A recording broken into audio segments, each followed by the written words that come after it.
أهلا ومرحبا بكم في قناتكم على اليوتيوب كورة 24.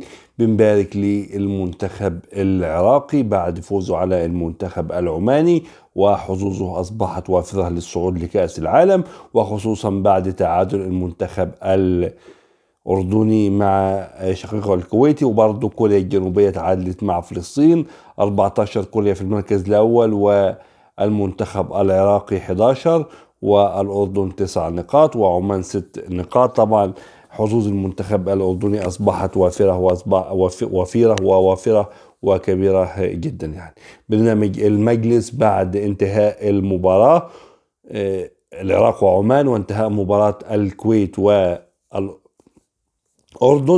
بعد هذه المباراة يمكن أثنى على المنتخب العراقي واتكلم ان المنتخب العراقي كان افضل من المنتخب العماني في الشوط الاول، وحافظ على هدفه وكان حريص في الشوط الثاني، واستغل المباراة وكان هدفه واضح من المباراة. برنامج المجلس شكر اليوم كاساس في انه رجع المحترفين تاني، وان غير تشكيلته، وان صحح اخطائه، وقال ديت البداية، على الاقل ديت البداية.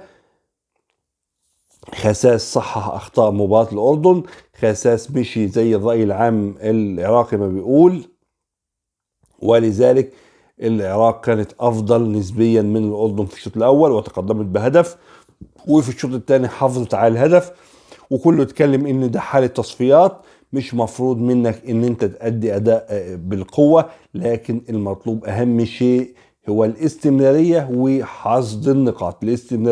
وحصد النقاط، وده اللي حصل مع المنتخب العراقي امبارح. اما المنتخب الاردني اتكلموا ان هو ربما بعد احراز هدف واطمئن الشوط الاول كان في تعالي كبير من الشوط الثاني، سواء من جمال سلامي او من لاعبين. عاقبهم المنتخب الكويتي اللي كان ممكن يسجل الهدف الثاني والثالث. فقالوا ان العراق وعمان فوز مستحق للعراق، ولكن الاردن والكويت كان تعادل مستحق الفريقين، وبل ممكن كانت الكويت تغلب.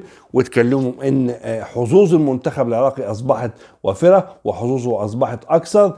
المنتخب العراقي خلاص كله اتكلم ان هو ان شاء الله ممكن يفوز على الكويت وعلى مباراة فلسطين بعدها، هيرتفع رصيده هنا الى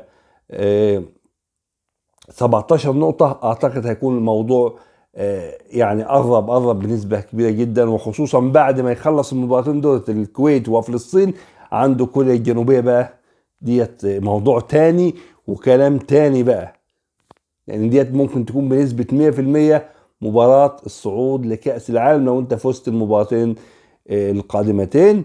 بنهنئ المنتخب العراقي. شكرا لكم.